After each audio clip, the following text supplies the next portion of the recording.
In Southport, North Carolina, Ava just arrived home from a long vacation to start preparing for her best friend's engagement party. After scuffling through some of her clothes, she finally found the perfect dress. At the party, Danica advises Ava to hook up with her high school crush Milo, who happens to be her boyfriend's best friend. After the party, Danica tells her friend they can stay at her place and maybe get engaged too so they can live close to each other as neighbors, but Milo and Ava make up some excuse of having things to do outside of Southport, which makes it impossible to be together. Since it's 4th of July, Milo hopes to take a trip down to some memory lane like when they were in high school and brings out a joint. Teddy is excited to see this and immediately accepts to go for a ride. Before leaving, the group sees one of their high school friends who dropped out and now works at a bar because her dad used her college funds to drink and gamble. To rekindle their past experiences, the group decides to invite her. During the ride, the group is excited to be on the road all together once again, when suddenly Teddy yells for Danica to look out, causing her to abruptly hit the brakes. Meanwhile, there was nothing there. Teddy starts to laugh while telling Danica, who was clearly scared as she thinks she hit something, that it was just a joke. As the friends finally reach the Reaper's Curve to watch the fireworks, Teddy takes the joint and begins to tell the group how much he loves and misses this moment. Now under the influence, he starts messing around while the others warns him about an oncoming car. Teddy doesn't listen and stands on the road hoping that the driver would swerve the other way, but it didn't, so Milo rushes in to push him away. Everyone tells him to get out of the road this time, but he insists that the car wasn't going to hit him. But this time another unsuspecting vehicle drives in and doesn't notice him quickly and tries to avoid hitting Teddy, but ends up crashing on the railings of the curve. Seeing the car about to fall off the cliff, the group hurriedly rushes to hold the truck back the best they can, but their strength fails them and the driver breaks the glass to grab Teddy's clothes, but he quickly pulls the cloth off and the truck falls down the cliff. Everyone starts to panic and starts thinking of what to do next. Teddy goes to call for help while Stevie points out that if things get rough, she doesn't have money to get a fancy lawyer like them, and now she regrets joining them. Danica tells her that there's nothing criminal about the incident since it was just an accident. Milo corrects her by saying it wasn't an accident since Teddy was clearly standing on the road and thinks it's manslaughter. Teddy comes back to tell the group that the paramedics are on their way, so they need to leave. Ava insists that they need to go down there to see if the driver is still alive and maybe help, but the group turns it down and head back to their car. The drive back home remains quiet all through, and when they got to Teddy's home, the group decides not to let anyone know about the incident except from Teddy's dad, who would help in cleaning up the mess. 1 year later, Ava is on a plane having an erotic moment with a girl she just met. Later she gets a call from Milo, who tells her he would be at the airport in few minutes to pick her up as they are now together. The stranger learns that she would be heading to Southport and begs to join her. During the ride, the strange girl could sense the tension between the two and introduces herself as Tyler. Curious as to what brings her to Southport, Tyler tells them that she hosts a live podcast that talks about stuffs on murder and crime cases. Ava and Milo finally arrives at Danica's bridal shower, where she's received lots of gifts from family and friends. While opening the packages to see what everyone got for her, she finds an envelope, and upon opening it the content reads, "I know what you did last summer." She's shaken a bit but doesn't understand what it means, so she calls her friends aside to ask them about the letter. Everyone says they know nothing about it, but Danica is sure the letter must be from Teddy because they broke up and she thinks he wants to mess with her, but the others thinks that's too conclusive and decides to confront him about it. They got to Teddy's yacht, which appears to be messy, and shows him the letter. Teddy says he knows nothing about it and angrily tells the group to leave his boat. At Danica's home, she's clearing out the house when she hears something outside, when she's suddenly startled by her fiancé Wyatt, who assures her not to be afraid as he would protect her and wouldn't bail on her just like her ex did. After the comforting words, Danica goes upstairs to have a bath while listening to her meditation with her headphones on. Downstairs, Wyatt is drinking when he hears something moving around the pool. He gets closer for more observation, and when he sees nothing he turns back, only to get impaled by a fishing hook. He gets dragged by it but manages to get the hook off, just as a man putting on black cape appears from the shadow to shoot him again. He begs the stranger to take the code to his crypto wallet as he begs to be spared. While all this is happening, Danica doesn't notice anything because she's wearing headphones. The stranger then walks up to Wyatt and finishes him off with a fishing hook. After her bath, Danica is excited to join her fiancé downstairs, only to find a gruesome sight. Wyatt is left hanging with the fishing hook. On the wall an inscription says, "You can't erase the past." At the Southport police station, Ava is there with Danica to comfort her as she calls herself a hot widow. Teddy's father, who happens to be the town's real estate developer, tells Danica that he would inform the chief of police to keep an eye out for the killer. To support her grieving friend, Ava decides to sleep next to her and comfort her. The next morning the group discusses on what happened and what to do about it. Since Wyatt wasn't with them when the incident happened last year, the friends thinks it wasn't a coincidence since Danica received a threatening message that day. Everyone thinks of who they might have talked to about the incident, but everyone says they never told anyone and the secret has just been between the five of them. Ava recalls the girl she met on the plane who has a podcast about murder. Danica checks her page and plays one of her podcasts where she talks about a killer in 1997 who usually appears with a fisherman's slicker. He terrorized a group of teens who thought they could get away with murder. One by one he took out the teens with his hook, which all started when they got an anonymous note. Danica recalls her note and it looks similar to the one she received. Ava thinks maybe Tyler knows too much about the killer and maybe she's the killer, but the group dismisses her theory and decides to check up on the 1997 incident on the web, but Teddy points out that the murder case was cleared of the internet by his father as it was hurting the investors' interest in the town. Tyler starts her podcast on the murder case during 1997 as she recalls that the town seems to have moved on so quickly from the murder incident, but later she learned that it was by design.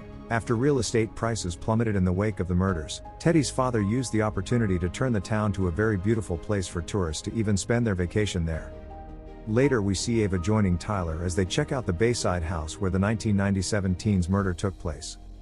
Tyler shares the story on how the murder unfolded and gets closer to her to read out the note that the youngsters received before their death, which matches the exact one Danica received.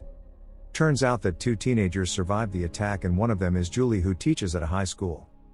Tyler then tells Ava to wait here while she looks for something cool upstairs.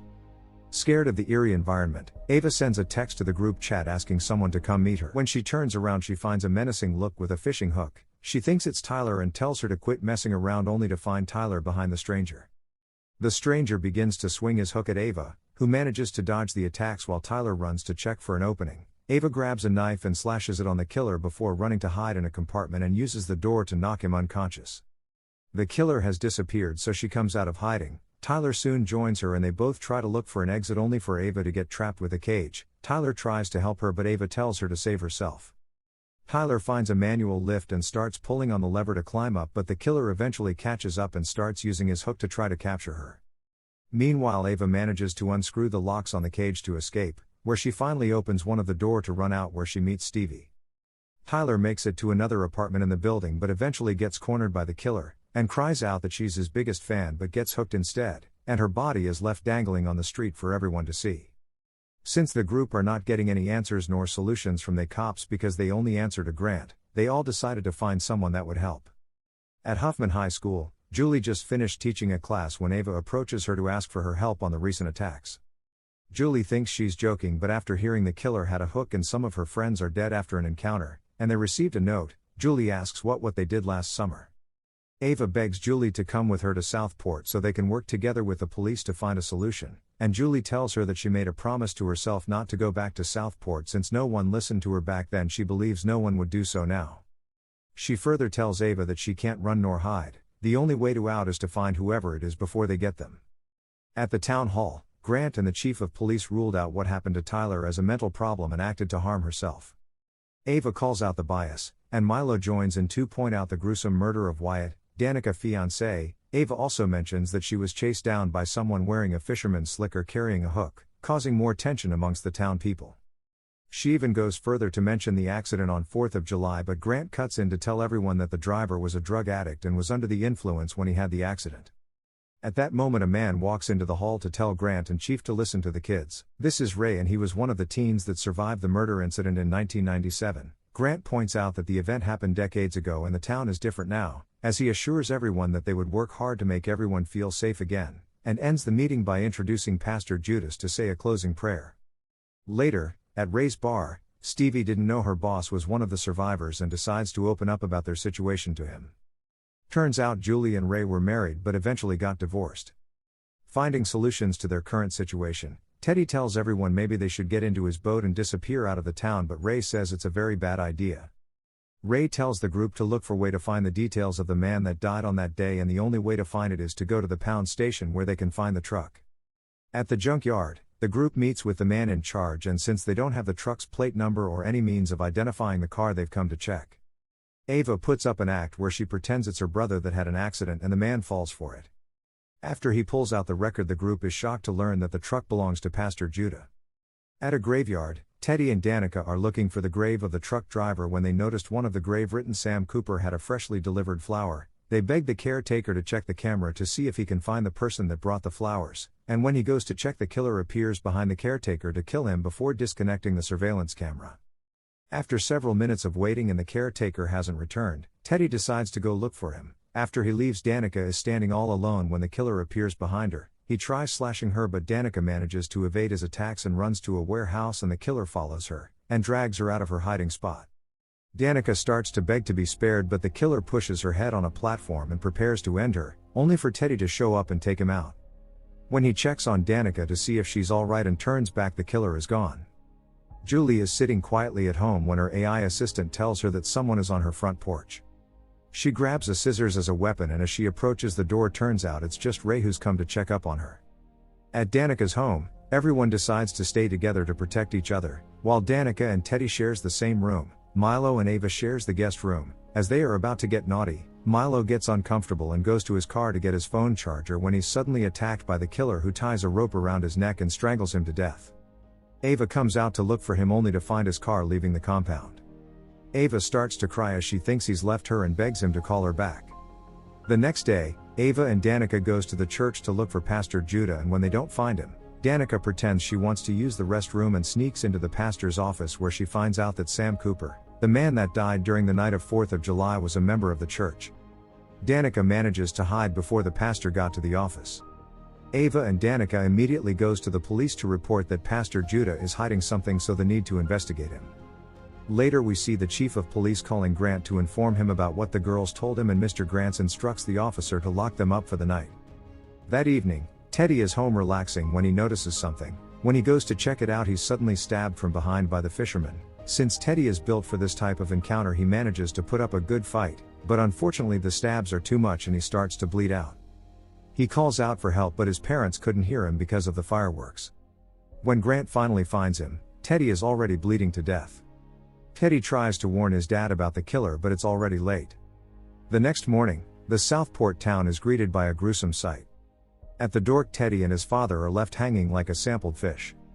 Danica couldn't bear the horrible sight and has to be dragged away by her friends. As the group tries to get into Milo's car, Ava is devastated to find her boyfriend's lifeless body. Ray comes to tell the girls to board a boat right now and leave the town. Following the girls' report about Pastor Judah, the police soon raids the church, only to find the pastor dead on his altar. Later on the boat, we see the killer is now there with them and tries to take out Danica, but she quickly moves and he misses. The killer finally reveals himself, and it turns out to be Stevie all along. She tells the girls that after the incident with her dad, her family went broke. She went to rehab and got the treatment she needed. Along the line she met Sam. That was when she tried to forget that her best friends tossed her aside when things got pretty dark for her. On that 4th of July, Sam Cooper came to pick her up, and she didn't know it was him until they found the body the next day. Sam was her redemption in moving on and keeping her sanity, but they took that away from her, revealing that she killed the pastor for collecting money from Grant to keep quiet about Sam's death. At some point, she wanted to kill herself but felt it was useless and thinks, why not take out the people that killed her? Reason to be alive. While she keeps yapping, Ava rushes to pick up a flare gun, but Stevie grabs her and pushes her away. This gives Danica the opportunity to hit back and take the fishing hook. Danica runs to the boot while Ava sees Ray approaching and yells out for help. Danica starts to swing the hook at Stevie, who dodges all her attacks as she grabs Danica hostage. Ray makes it to the boat and begs Stevie to let Danica go since it doesn't have to end this way. Stevie refuses and eventually stabs Danica with the hook and pushes her body off the boat, so Ray shoots her and she falls overboard. Meanwhile, Julie receives a call from Ava, who tells her that the killer was Stevie all along. Julie quickly rushes to her laptop to check online and realizes that Ray is hiding something. Back to Ava, she's with Ray at his bar when he takes off his shirt. A mark on Ray's back reminds Ava of the encounter with the killer, so she cooks up an excuse and tries to leave the bar, but the door is locked. Ray then grabs his hook, as he tells Ava that Stevie wanted only her to be alive because she was the only one who wanted to do the right thing that night, making it clear that Stevie is still alive and only shot her with a fake gun. Ava starts running while looking for an exit, but Ray catches up to her and drags her back. Ava manages to smash his head with a mug before running to the window to try to escape but get dragged back. Ray tries to end her with a knife, but Ava hits him in the groin. Julie makes it to the bar, where she finds Ava with the knife lodged on her back. Minutes later, Ray returns to ask Julie how she pieced everything together, and she asks him if Stevie came to him for help. Ray explains that they ruined Stevie's life, and she wanted revenge. He knew the only way they could get it is to do it the old-fashioned way. The killings would serve as a gentle reminder of what happened in 1997, since the town folks tried to erase the tragedy that befell them, so this is an opportunity to make the town people remember what happened to them. Julie tells him it doesn't have to be like that and no one really cares, advising him to let the past go. But Ray intends to frame Julie for all the killings and tries to end her, but then, a fishing hook pierces through his chest with Ava holding the other end and Ray collapses to his death. Later we see Danica at the shore, as it turns out that she's still alive and is hospitalized. Days later, the best friends confesses their love for each other and plans on killing Stevie next since she's still alive. Thanks for watching. If you enjoyed the video and would love to see more from this channel, please like and subscribe.